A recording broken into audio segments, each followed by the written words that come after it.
이 세상의 특징 중에 하나가 이 세상에는 환난이 있다는 것입니다. 그토록 간절하게 모두가 환난 없는 세상을 기원하고 염원하지만 자고 깨면 세상에는 끊임없이 환난의 소식과 환난의 소문들로 넘쳐나고 있습니다. 환난을 만날 때마다 책임자들이 사죄를 하고 안전한 사회를 약속하지만 그것은 거짓말이 될 수밖에 없습니다. 왜냐하면 세상은 환난이 있을 수밖에 없기 때문입니다. 이것이 세상의 실상입니다. 물질로 이루어진 세상과 죄악이 가득한 세상은 어쩔 수 없이 환난을 불러오게 되어 있습니다. 선진국과 후진국의 차이가 있을 수 있고 정도의 차이가 있을 수 있을지는 모르지만 근본적으로 이 세상에는 환난이 없을 수가 없다는 사실입니다. 성경은 절대로 환난 없는 세상을 말씀하고 있지 않습니다.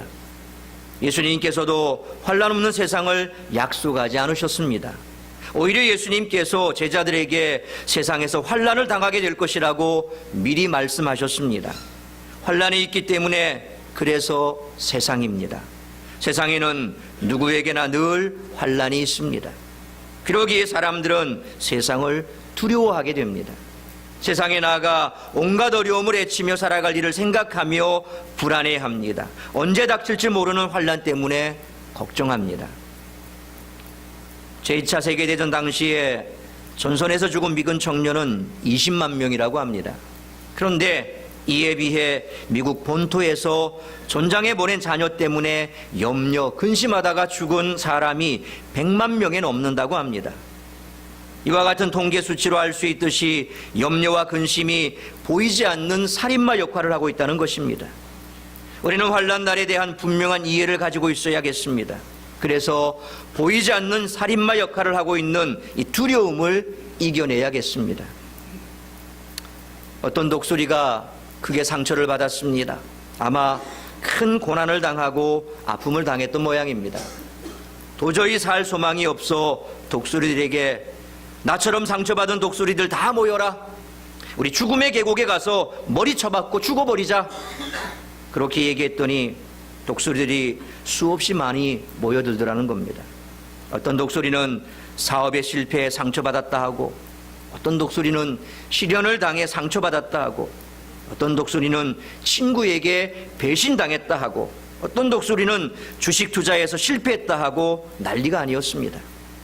그래서 우리 죽어버리자 하고 그 독수리를 따라서 수없이 많은 독수리들이 죽음의 계곡을 향해서 가자고 합니다. 우리 가끔 뉴스를 보면 자살하는 사람들이 혼자 자살하지 않고 인터넷에 보면 자살 사이트가 있습니다. 그 자살 사이트에 들어가 나 죽으려고 하는데 함께 죽을 사람 하고 연락하면 몇 사람이 연락이 온다고 합니다. 그래서 동반 자살하는 경우가 가끔 뉴스에 보도되기도 하지요. 이처럼 큰 상처로 인해 자살하려는 그 독수리를 따라서 수많은 독수리들이 이런저런 상처를 갖고 죽음의 계곡을 향해서 동반 자살하려고 막 떠나려고 하는데 갑자기 그 앞에 왕 독수리가 나타난 겁니다. 독수리 중에 왕이 나타나서 자살하려고 가는 무리들 앞을 가로막으면서 어디 가느냐고 물었습니다. 그러자 상처받은 독수리들이 우리들은 너무 많은 상처를 받았기 때문에 차라리 죽음의 계곡에 가서 머리 쳐박고 죽으러 갑니다. 그렇게 대답했습니다. 그러자 왕 독수리가 상처 없는 독수리가 어디 있겠느냐? 나라고 상처가 없겠느냐? 하면서 날개를 활짝 펴서 보여주니까 가슴에, 다리에, 날개에 상처 없는 곳이 없더라는 겁니다. 찢기고 상하고 온통 흉터로 가득했습니다. 그러면서 이 왕 독수리가 이렇게 말했습니다. 독수리가 되려고 하면 어찌 상처가 없겠느냐? 우리가 세종의 왕인데 다양한 환경 속에서 이겨내려면 어찌 상처가 없겠느냐? 죽음의 계곡으로 가지 말고 우리 같이 하늘로 한번 비상해보자 하고 왕 독수리가 하늘을 향해서 쫙 비상에 올라가니까 나머지 독수리들도 그 왕 독수리를 따라서 하늘을 향해 비상했다고 합니다. 어쩌면 우리가 그런 존재인지 모릅니다. 분명히 성경은 말씀합니다. 우리는 왕 같은 제사장이라 그랬습니다. 천지 만물을 창조하신 하나님의 자녀가 우리입니다. 근데 여러분, 우리는 인간 세상에 살아가는 그런 왕족과 같이 흠 하나 티 하나 상처 하나 없이 그렇게 곱게 자라는 그런 왕족과는 차원이 틀립니다. 우리는 하나님의 자녀요 왕족이지만 우리에게는 무수한 상처가 있습니다. 왜 그렇습니까? 원수마귀 사탄이 우리를 가만 내버려 두지 않는다는 겁니다. 우리는 치열한 영적 전장에서 우리는 살아가고 있는 그런 존재라는 것입니다. 전쟁터에 있는 병사가 상처 하나 없이 제대할 수 있을까요? 전장에 나가 있는 병사가 상처 하나 없이 곱게 돌아올 수 있을까요? 우리는 그런 존재입니다. 그렇기 때문에 우리는 상처가 있다는 겁니다. 그 상처 때문에 우리가 죽을 수 있는 그런 존재냐? 결코 아닙니다. 우리는 그 상처가 있어도 우리는 승리하게 되어 있다는 것입니다. 예수님이라고 상처가 없으셨겠습니까? 예수님이라고 고난의 밤이 없으셨겠습니까? 그 누구보다 더 수없이 많은 고난을 당하셨습니다. 수없이 많은 상처를 입으셨습니다. 심지어는 제자에게 배신을 당하고 팔려가고 십자가에 못 박혀 죽기까지 고난을 당하셨습니다. 그 모든 아픔을 주님은 몸소 겪으신 것입니다. 그리고 부활하셔서 주님은 우리에게 고난과 아픔과 어려움이 있지만 나의 십자가를 보아라, 나를 보아라, 내가 부활했다, 나도 너에게 부활의 생명을 줄 것이다 라고 말씀하십니다. 할렐루야, 아멘입니까? 오늘 우리 모두는 주님을 바라보아야 될 줄로 믿습니다. 승리하신 주님만을 바라보는 여러분 모두가 되시기를 주의 이름으로 축원합니다. 2011년 11월에 개봉된 영화로 브래드 피트가 주연한 영화입니다. 실화를 바탕으로 한 영화 머니볼에서 제레미 스캇 브라운이라고 하는 마이너리그 선수 얘기가 나옵니다. 110km에서 120km의 거구로 1루 아니면 홈런밖에 칠 수 없는, 그래서 주루에 있어서 치명적인 약점이 있는 그런 선수입니다. 이 영화에서 이 선수는 홈런을 치고도 1루와 2루 사이에서 멈칫멈칫 하다가 넘어져서 다시 1루에 머무르는 그런 장면이 나옵니다. 동영상 함께 보시겠습니다. 제레미 스캇 브라운이라는 선수 이야기인데 참 기가 막힌 장면이에요. 이 제레미 스캇 브라운은 포수입니다. 근데 등치가 커요. 되게 포수들 등치가 좋아야 돼요. 뼈싹 마른 사람이 포수로 앉아있으면 이 투수가 공을 던질 때 좀 안정감이 없대요. 그러니까 되게 등치 있는 사람들이 포수를 하죠. 120km가 나가니까 거구잖아요. 이 양반은 홈런을 치든지 1루 타치든지 둘 중 하나예요. 2루를 못 가는 거예요. 2루를 못 가요. 우리도 왜 농담 중에 그런 농담이 있었죠. 이대호 도로 하는 소리 하고 있네. 이게 이대호 씨가 도로를 잘 못한다는 거예요. 몸집이 있으니까. 이 사람은 이대호 선수보다 더 몸이 난 사람이에요. 그러니까 되게 1루만 가는 거예요, 그냥. 근데 어느 날 한 번도 안 간 길을 가겠다고 결심하고 타석에 들었어요. 오늘 내가 2루를 한번 가보겠다. 2루. 그러니까 남들은 그 정도 앉아 치면 2루 가고 발 빠른 사람은 3루도 가는데 이 사람은 1루만 가니까 오늘은 내가 2루를 가보겠다. 작심한 다음에 공을 딱 칩니다. 쫙. 여러분 1루만 가려고 할 때는 그냥 직선으로만 달리면 되지만 2루로 가려면 포물선을 그려서 왼쪽으로 돌아야 되죠. 이 친구가 직선으로 달리질 않고 포물선을 그립니다. 그리고 1루 베이스를 밟고 2루로 갑니다. 근데 그렇게 왼쪽으로 고속으로 뛰본 적이 별로 없는 선수예요. 그러니까 1루 베이스를 터치하고 지나서 한 5발짝 가다가 넘어져요. 잘 안 쓰던 턴이기 때문에 넘어져요. 깜짝 놀라죠. 그리고 엉금엉금 다시 1루로 돌아와서 헤드 퍼스트 슬라이딩을 머리 손부터 쫙 내밀고 1루 베이스를 터치합니다. 그리고 누굴 쳐다봤겠어요? 심판을 봐야죠. 아웃 세이브 판정을 해줘야 되니까. 근데 심판이 아웃 세이브 판정을 안 해요. 두 무릎에 손을 대고 이 선수를 이렇게 쳐다봐요. 제레미 스캇 브라운을. 왜 콜을 안 할까? 왜 아웃 세이브 사인을 안 할까? 그랬더니 조금 있다 그 옆에 1루수 상대팀 선수죠. 1루수가 또 옆에 와서 같이 무릎을, 이게 왜 이러지 뭐지? 그 상대팀 선수가 얘기해줘요. 야 임마 너 홈런 쳤어. 너 홈런 친 거야. 홈런 친 거야. 홈런을 친 선수가 1루와 2루 사이에서 헤매다가 1루로 돌아간 거예요. 얼마나 창피했겠어요. 일어나서 툭툭툭 툭 털고 2루로 면적게 가는데 2루수 3루수 상대팀 선수가 팔을 돌려줘요. 이 팔은 원래 자기 팀 주루 코치가 빨리 달리라고 해주는 사인이거든요. 혹시 2루에 멈출까봐, 야 빨리 가 3루에 멈출까봐. 이 제레미 스캇 브라운이 후에 메이저리그로 승격해가지고 선수 생활을 하다 은퇴했는데, 자기 일생 중에 가장 창피했던 날, 그게 홈런 치고 1루와 2루 사이에서 헤맸던 날, 우리가 혹시 그런 삶을 살고 있지 않은가요?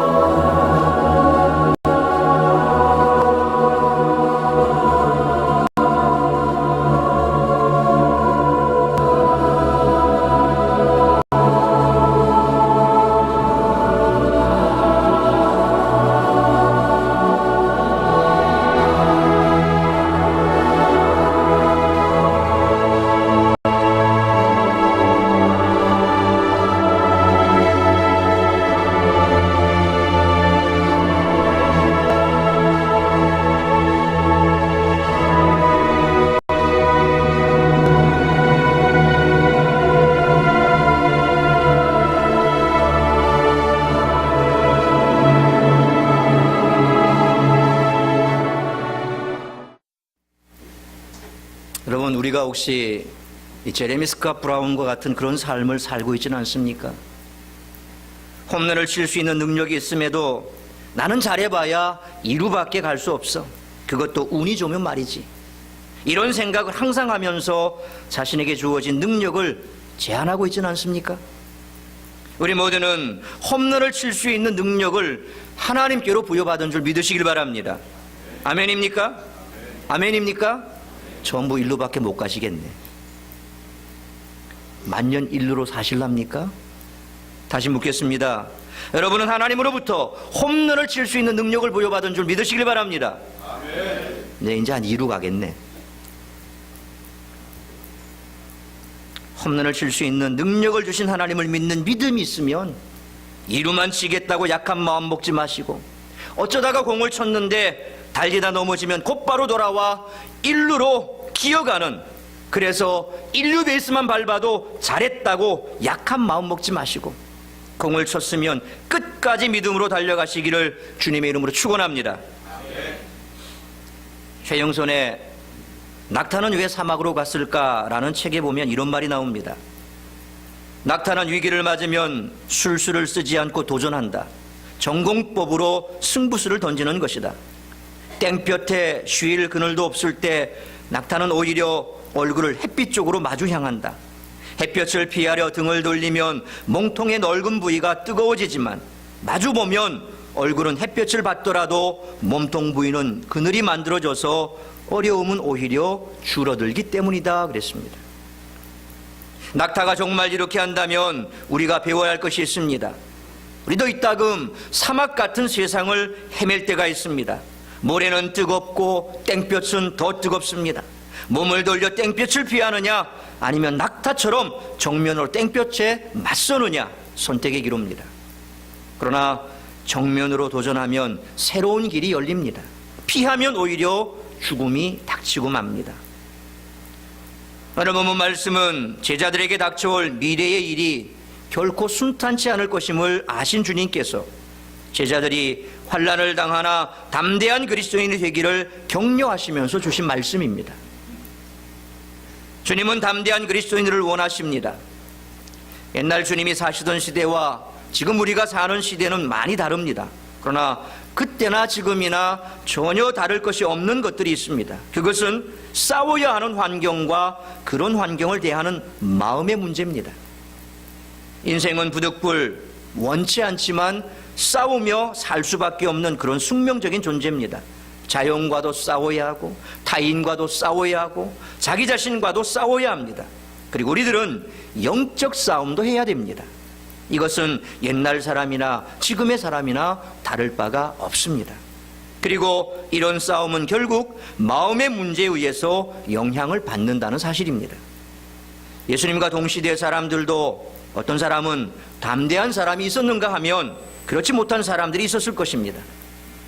마찬가지로 지금 우리가 사는 이 시대에도 어떤 사람은 담대하게 신앙생활함으로써 세상을 이기고 죄악을 멀리하고 타협하지 않고 신앙생활하는 그런 성도들이 있는가 하면, 그렇지 않고 마음이 약하고 여려서 적당하게 타협하고 불의를 행하기도 하고, 하나님이 원치 않는 일이지만 하나님은 멀고 세상은 가까워 보이기 때문에 그냥 세상을 쫓아가 버리는 그런 성도도 있다는 것입니다. 그러나 세상에서 우리들이 환난을 당하지만 담대해야 됩니다. 오늘 예수님께서 33절 하반절에 세상에서는 너희가 환난을 당하나 담대하라 내가 세상을 이기었노라 우리 주님 말씀하셨습니다. 예수님께서는 우리들에게 세상에서 환난을 당한다고 말씀하십니다. 예수님께서는 그리스도인들에게 환난이 없다고 하지 않으셨습니다. 그리스도인들도 환난을 당한다고 하십니다. 예수를 믿어도 교회를 다녀도 환난은 있습니다. 지난 세월호 침몰 사건으로 희생된 304명 가운데 안산에 소재하고 있는 교회 출석하고 있던 그런 믿음의 자녀들이 포함되어 있습니다. 특별히 개신교 교회를 다니는 그런 학생 수가 단원고 학생이 74명이었고 또 일반 교회 유치부에 출석하는 아이가 2명이 있었습니다. 또한 가톨릭 교회를 다니는 학생이 단원고 학생이 17명이 있었습니다. 그래서 도합 93명의 학생이 희생이 되었던 것입니다. 그런데 우리가 아는 바와 같이 예수님도 많은 환난을 당하셨습니다. 우리가 생각하기에는 하나님의 아들이시요 메시아이신 예수님은 환난 없어야 하는데 환난을 당하셨습니다. 바울도 많은 환난을 당했습니다. 중요한 것은 모두가 환난을 당하면서도 환난을 이겼다는 것입니다. 오늘 주님은 세상을 이기시고 환난을 이기시면서 우리도 이 환난을 이길 수 있다고 말씀하십니다. 그런데 예수님께서는 그리스도인들이 이 땅에서 환난을 당할 때 그 환난을 이길 수 있는 길이 뭐라고 말씀하고 계십니까? 오늘 본문의 말씀처럼 바로 담대함이라고 말씀합니다. 담대한 사람이 세상을 이기고 승리하는 줄 믿으시길 바랍니다. 담대하다라는 말은 즐거워하다, 용기를 가져라 하는 뜻을 가지고 있습니다. 환난을 만날 때 즐거워하고 용기를 가져야 합니다. 그래서 야고보 사도는 야고보서 1장 2절에 이렇게 말씀합니다. 우리 같이 한번 읽도록 하겠습니다. 고개를 드시고 화면의 말씀 같이 한번 큰 소리로 함께 읽도록 합니다. 시작. 내 형제들아 너희가 여러 가지 시험을 당하거든 온전히 기쁘게 여기라. 다시 한번 읽습니다. 시작. 내 형제들아 너희가 여러 가지 시험을 당하거든 온전히 기쁘게 여기라. 아멘. 환난과 시험을 이기는 비결은 온전히 기쁘게 여기는 것입니다. 다시 말해서 환난 중에 담대해지는 것입니다. 그러므로 환난을 당할 때 환난을 이기는 시작은 이 담대함에 있습니다. 세상을 이기는 승리의 삶은 담대함입니다. 전투에서의 승패는 전투 시작하기 전에 이미 결정이 납니다. 권투 시합이라든지 혹은 격투기 시합을 볼 때 서로 시합하기 전에 심판 앞에 두 사람이 마주섰을 때 어떻습니까? 상대방 눈을 노려봅니다. 흔히 이걸 뭐라 그럽니까? 기선제압이라 그러죠. 눈을 부라립니다. 상대방을 잡아먹을 듯이 쳐다봅니다. 그런데 이 기선제압에서 그만 눈을 돌린다거나 혹은 땅바닥을 쳐다본다거나 눈을 회피해버리면 이미 진 겁니다. 상대방 선수에게 눌려버린 거죠. 아, 나 이 게임 하면 KO표 당할 거야. 아니, 어쩌면 죽을지도 모르겠네. 그런 두려움이 몰려오기 시작하면 눈을 피해버리죠. 상대방을 노려볼 수가 없습니다. 그러면 기선제압당하고 이와 같이 기가 죽어버리면 더 이상 싸울 수가 없습니다. 담대함을 갖는 쪽은 승리하고 두려움을 갖는 쪽은 반드시 패배하게 되어 있습니다. 승리하는 총사령관은 군인들의 사기가 최고조에 달했을 때 공격을 시작합니다. 담대함이 없는 상태에서 전투를 감행하는 것은 참으로 어리석은 짓입니다. 그래서 담대함은 승패와 직결됩니다. 인생에 어떤 환난이 찾아오든 먼저 그 환난을 담대한 마음으로 바라보시길 바랍니다. 환난을 당할 때 먼저 닥친 환경을 바라보면 안 됩니다. 환난을 당할 때 환난으로 인해 닥쳐올 안 좋은 결과들을 먼저 생각하고 바라보지 마시길 바랍니다. 환난 앞에서 환경을 바라보면 우리는 실패합니다. 나를 바라보면 약해지게 되어 있습니다. 만약 환난 중에 담대함이 그냥 배짱에서 오는 담대함이라면 그것 또한 오래가지 못합니다. 이 세상 사람들 가운데 배짱 있는 사람들이 많이 있습니다. 갈 때까지 가보자는 심정으로 분을 품고 악을 품고 담대한 것은 결코 좋은 담대함이라고 할 수가 없습니다. 흔히 액션 영화를 보십시오. 주인공하고 상대편 악당하고 싸웁니다. 그런데 상대편 악당은 보면 까불합니다. 니까지 있게. 그러면서 주인공을 약잡아보죠. 근데 주인공은 미동 하나 하지 않고 꿈쩍하지 않고 담대하게 가만히 서 있습니다. 딱 준비하고 서 있습니다. 그런데 이 상대편 악한 놈은 계속 꼼지락 까불거리고 하다가 똥배짱 가지고 싸우다가 넉다운 되지요. 우리가 세상을 살아갈 때 그냥 내가 갖고 있는 이런 배짱 하나 그것만 가지고 마치 그것이 성경이 말하는 담대함처럼 착각하면 안 된다는 겁니다. 세상에는 무서울 정도로 담대한 사람들이 있습니다. 그러나 근거 없는 담대함이 주는 것이라고는 결코 죄악을 위한 것뿐입니다. 그래서 무서울 것 없이 싸움을 하고 무서울 것 없이 남을 해치고 그래서 남의 목숨을 빼앗아도 전혀 개의치 않고 미동치 않는 이거는 성경이 말하는 담대함이 결코 아니죠. 죄를 짓는 겁니다. 그래서 그냥 단순한 똥배짱 하나 가지고 나가는 것은 결국 그것은 죄를 짓는 것과 같다는 겁니다. 그렇다면 그리스도인은 환난을 당하나 어떻게 담대할 수 있을까요?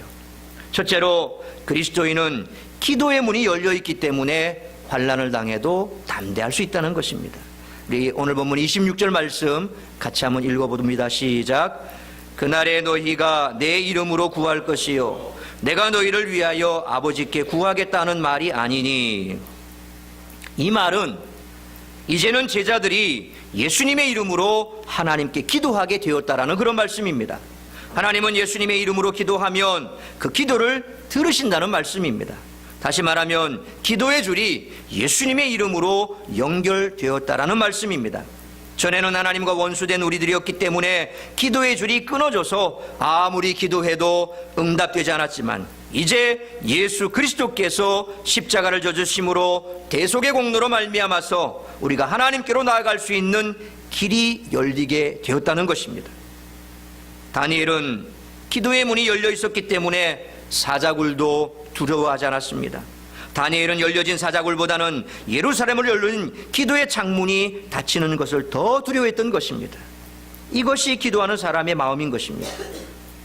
어떤 사람은 잠자리에 들기 전 침대 옆에 실내화를 챙겨놓고 그 안에 열쇠를 넣어둔다고 합니다. 그래서 아침에 일어나서 신발을 신으려면 그 열쇠가 발밑에 걸리지요. 그러면 그는 열쇠를 꺼내들고 자신에게 이렇게 말한다고 합니다.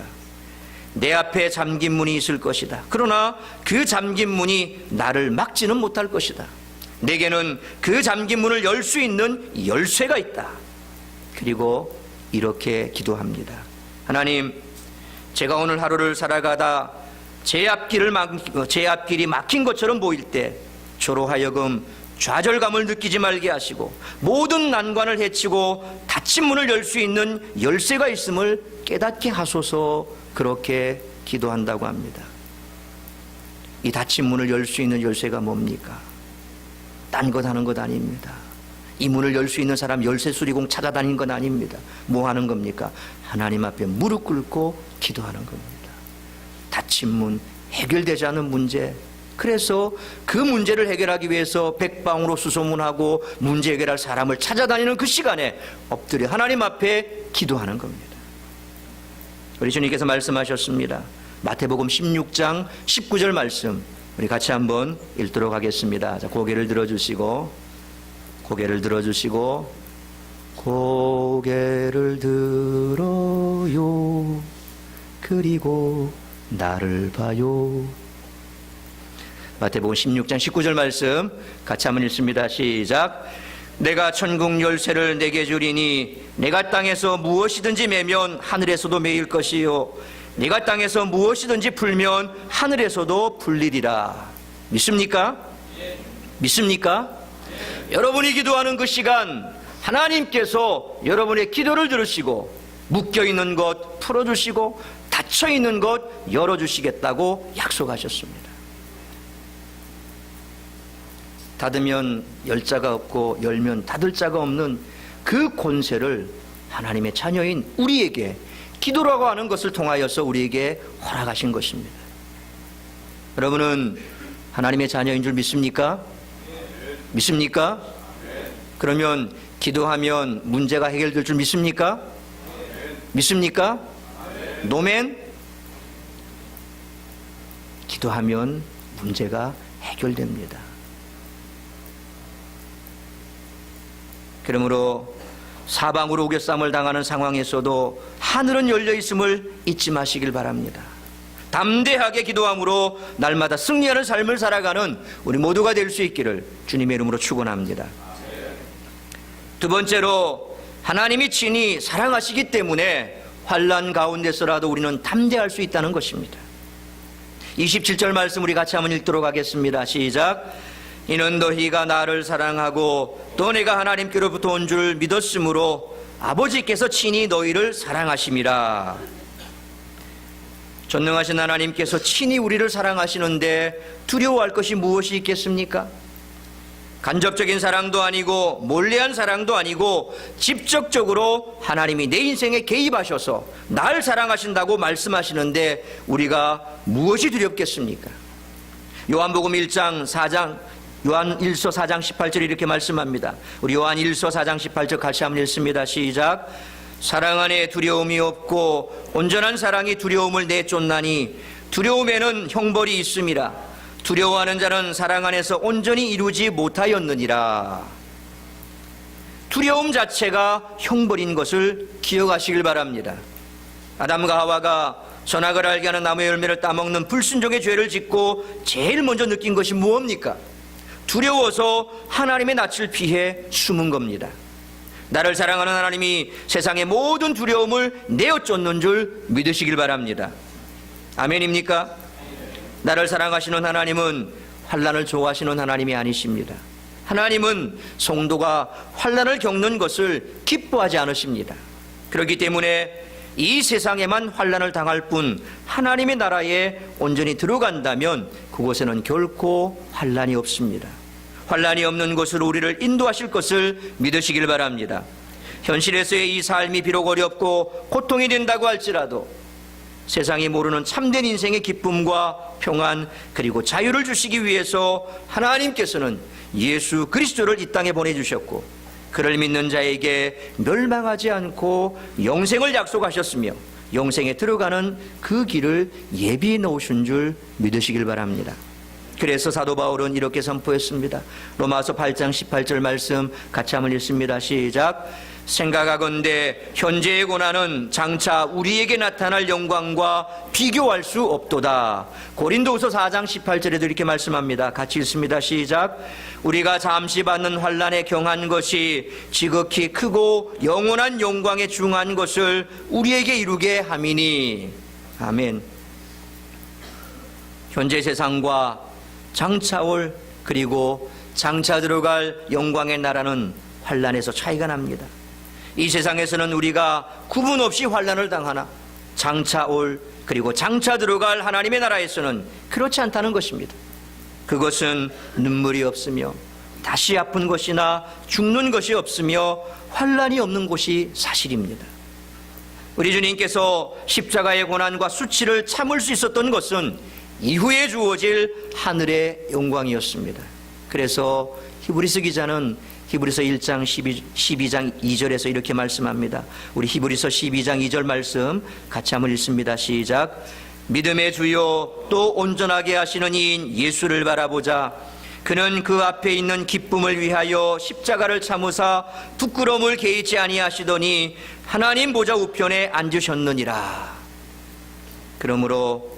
우리를 사랑하시는 하나님께서 반드시 우리를 장차 하나님의 영광의 나라로 인도하실 줄 믿으시길 바랍니다. 세 번째로, 우리가 환난을 당하나 담대할 수 있는 것은 혼자가 아니기 때문이라는 것입니다. 예수님은 언제나 성삼위일체 하나님으로 계셨습니다. 위기의 순간, 죽음이 눈앞에 닥쳐온 그때에도 예수님은 흔들리지 않으셨습니다. 예수님은 제자들이 당신의 체포와 고난, 죽음 앞에서 자신을 버리고 뿔뿔이 흩어질 것을 미리 아셨으며 혼자 남겨질 것을 아셨지만 제자들을 비난하거나 미워하거나 저주하지 않으셨으며 배신감을 갖지 않으셨습니다. 오히려 예수님은 실패 이후 흩어질 제자들을 위로하셨습니다. 죄책감에 시달려서 자신을 파괴하고 낙심하지 않도록 격려하셨습니다. 그래서 오늘 본문 32절에 우리 주님이 이렇게 말씀하십니다. 우리 32절 말씀 같이 읽습니다. 시작. 보라, 너희가 다 각각 제 곳으로 흩어지고 나를 혼자 둘 때가 오나니 벌써 왔도다. 그러나 내가 혼자 있는 것이 아니라 아버지께서 나와 함께 계시느니라. 제자들의 배반에도 이런 반응을 보일 수 있었던 것은 자신이 혼자가 아니라 하나님께서 함께 하셨기 때문에 가능한 것이었습니다. 절대 고독한 시간이지만 하나님이 함께 계신다는 확신으로 인해서 예수님께서는 담대할 수 있었습니다. 바로 이것입니다. 우리가 사는 세상에는 완전한 평화는 없습니다. 이 땅을 살아가면서 혼자 버려둠을 당하는 것, 배반을 당하는 것 좀 한 번쯤 당해보지 않은 사람이 누가 있겠습니까? 크든 작든 가까이 있는 사람에게든지 멀리 있는 사람에게든지 이런 일은 누구나 다 겪고 살아갑니다. 그러나 이런 것이 다반사고 다 그런 거라고 하지만 괴롭고 힘든 경험에는 틀림이 없습니다. 그러나 그때에도 우리를 사랑하시는 하나님이 우리와 함께 하십니다. 우리는 혼자가 결코 아닙니다. 그러므로 우리는 담대할 수가 있는 겁니다. 이사야 43장 1절로 3절에서 멸망해가는 이스라엘을 바라보며 이사야 선지자는 이렇게 외쳤습니다. 우리 이사야 43장 1절로 3절 말씀 같이 한번 읽겠습니다. 시작. 야곱아, 너를 창조하신 여호와께서 지금 말씀하시느니라. 이스라엘아, 너를 지으신 이가 말씀하시느니라. 너는 두려워하지 말라. 내가 너를 구속하였고 내가 너를 지명하여 불렸나니 너는 내 것이라. 네가 물 가운데로 지날 때에 내가 너와 함께 할 것이라. 강을 건널 때에 물이 너를 침몰하지 못할 것이며 내가 물 가운데로 지날 때에 타지도 아니할 것이요 불꽃이 너를 사르지도 못하리니 대전하는 여호와 내 하나님이요 이스라엘의 거룩하니요 내 구원자임이라. 내가 애굽을 너희 속량물로 그 스와스바를 너희 대신하여 주었노라. 아멘. 뿐만 아니라 시편 91편 15절에 시편 기자는 이렇게 말씀합니다. 시편 91편 15절 같이 읽습니다. 시작. 그가 내게 간구하리니 내가 그에게 응답하리라. 그들이 환난 당할 때에 내가 그와 함께하여 그를 건지고 영화롭게 하리라. 아멘. 이사야 선지자를 통해 이제 곧 포로로 잡혀가 고통당할 이스라엘 백성들을 향해서 내가 너와 함께할 것이라 위로하셨습니다. 시편 기자는 말씀합니다. 환난 당할 때에 내가 그와 함께하여 그를 건지고 영화롭게 하겠다고 약속하셨습니다. 주님께서 오늘 우리들에게 이 말씀을 하신 결정적인 이유가 뭡니까? 33절 말씀 보십시오. 이것을 너희에게 이르는 것은 너희로 내 안에서 평안을 누리게 하려 함이라. 세상에서는 너희가 환난을 당하나 담대하라. 내가 세상을 이기었노라. 주님께서 이렇게 담대하라고 말씀하시고 너희로 내 안에서 평안을 누리게 하려 함이라고 담대할 수 있는 이유들까지 알려주신 것은 담대하면 평화를 누리게 되기 때문입니다.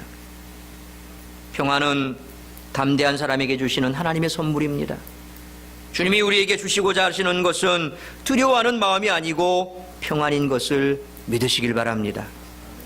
그래서 우리가 어떤 상황에서든지 믿음으로 주님 앞에 간구하고 그리고 믿음으로 기도한 즉 그리스도 예수 안에서 우리에게 그 마음에 평안을 주신다고 말씀하지 않습니까?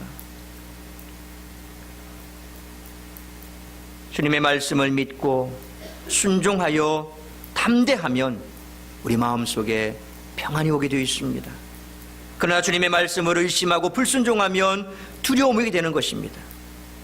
환난을 당할 수 있겠지만 나는 너희에게 평안을 누리게 하겠다고 하셨습니다. 환난 속에서도 평안을 누리게 해주시겠다고 약속하셨습니다. 그러므로 우리는 주님의 약속을 믿고 세상에서 환난을 당하나 담대해야겠습니다. 우리가 두려워하지 말고 담대해야 할 것은 예수님께서 세상을 이기셨기 때문입니다. 그 힘으로 우리는 모든 환난을 능히 극복할 수 있는 것입니다. 우리의 마음이 믿음으로 충만하면 두려움은 자연히 물러갑니다. 그래서 시편 27편 1절에서 여호와는 나의 빛이요 나의 구원이시니 내가 누구를 두려워하리요. 여호와는 내 생명의 능력이시니 내가 누구를 무서워하리요 그랬습니다. 이것이 신앙입니다. 사랑하는 성도 여러분, 환난 중에서도 선한 곳으로 이끄시는 함께 하시는 주님의 손길을 확실하게 믿으시기를 바랍니다. 아무리 위험한 곳에 서 있다고 할지라도 우리가 하나님 편에 서게 될 때 천군 천사가 우리 편이 된다는 사실을 믿으시길 바랍니다. 그러면 두려워할 필요가 없습니다. 세상에서 환난을 당하나 담대하십시오. 첫째로 기도의 문이 열려 있기 때문에 담대할 수가 있는 겁니다. 둘째로 하나님이 친히 사랑하시기 때문에 담대할 수 있습니다. 셋째로 혼자가 아니기 때문에 담대할 수가 있습니다. 담대함으로 평안을 누릴 뿐만 아니라 여러분의 삶이 1루와 2루 사이에서 머뭇거리는 삶이 아니라 홈런을 쳐 환호하며 달려가는 축복된 인생이 되시기를 주님의 이름으로 축원합니다. 기도하겠습니다.